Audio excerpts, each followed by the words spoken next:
महाराष्ट्राच्या वारकरी परंपरेला आधुनिक शिक्षणाशी जोडणारा अनोखा उपक्रम प्रवरा ग्रामीण शिक्षण संस्था राबवित आहे। वारी पंढरीची ज्ञानगंगा प्रवरेची या संकल्पनेतून सुमारे 15,000 विद्यार्थी, शिक्षक व पालक यांचा सहभाग असलेला आषाढी वारी सोहळा लोणी येथे होणार आहे।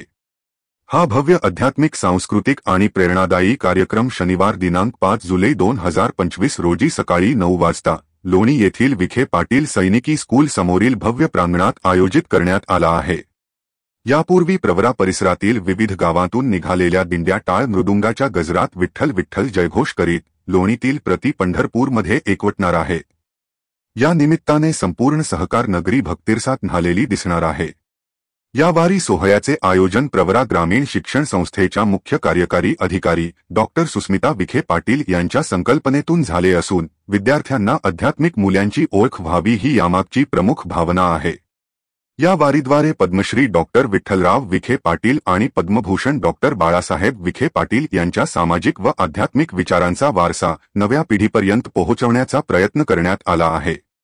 शाळा, कनिष्ठ तांत्रिक अतांत्रिक महाविद्यालयांमधील विद्यार्थी टाळ मृदंगाच्या गजरात वारीचा अनुभव साकारत आहेत। काही दिवसांपासून ते दिंडीतील पारंपरिक खेळांची तयारी करीत असून याचे प्रात्यक्षिक सोहळ्या दिवशी पाहायला मिळणार आहे।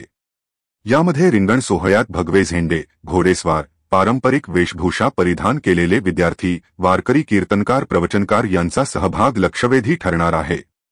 या विशेष सोहळ्यास राज्याचे जलसंपदा मंत्री नामदार राधाकृष्ण विखे पाटील, माजी मंत्री अण्णासाहेब म्हस्के पाटील, जिल्हा परिषद माजी अध्यक्षा सौ शालिनी विखे पाटील, प्रवरा अभिमत विद्यापीठाचे कुलपती डॉक्टर राजेंद्र विखे पाटील कारखान्याचे अध्यक्ष डॉक्टर सुजय विखे पाटील, विविध शैक्षणिक व सहकारी संस्थांचे पदाधिकारी, परिसरातील गावातील ग्रामस्थ, कार्यकर्ते आणि वारकरी संप्रदायातील अनेक मान्यवर उपस्थित राहणार आहे।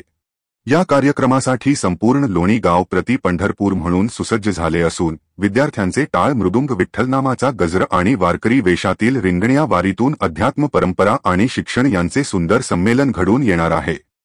Bureau report, vision plus news, लोणी।